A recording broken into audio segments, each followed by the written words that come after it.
अब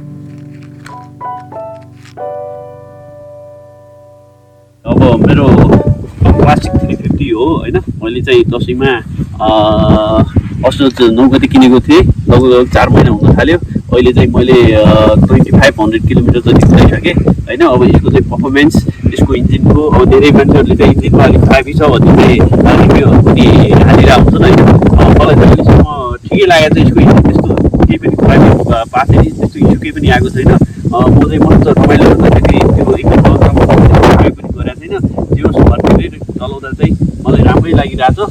अब यसको चाहिँ अरू अब अलि टायर टिमुवाला टायर भएर चाहिँ 150 मेरो 1600मै पङ्चर भयो होइन। अब अरू चाहिँ अरू अलि हेडलाइटको चाहिँ अलिक मलाई चाहिँ इस्यु लाग्छ। यसको हेडलाइट चाहिँ अलिक क्लियर छैन, मतलब त्यो ठ्याक्कै रोडमा चाहिँ हामीले आफ्नो बाइकमा 2500 किलोमिटर राइड गरिसकेका छौँ। आफ्नो बाइकको पुरा रिभ्यू गर्छौँ, जस्तै engine brake, handling ride comfort, suspension tyre setup stability, exhaust horn, seating position comfort, mileage, pickup.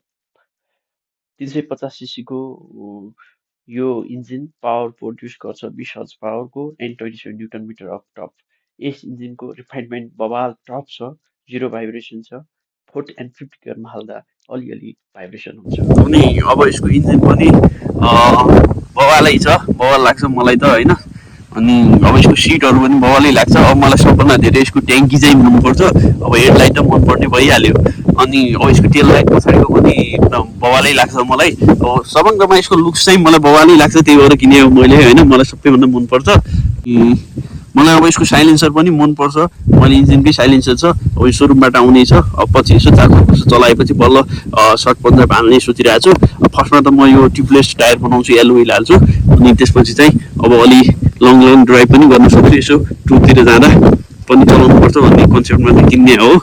अब अरू चाहिँ बवालै छ, इन्जिन त झन् बवाल छ, लुक्स पनि बवाल छ। अब मलाई खास कलर पनि बवालै लाग्यो हो होइन। दामी छ, दामी छ। ब्रेकिङ सिस्टम हेर्दा यसको अगाडि पछाडि नै double disc with double ABS हो।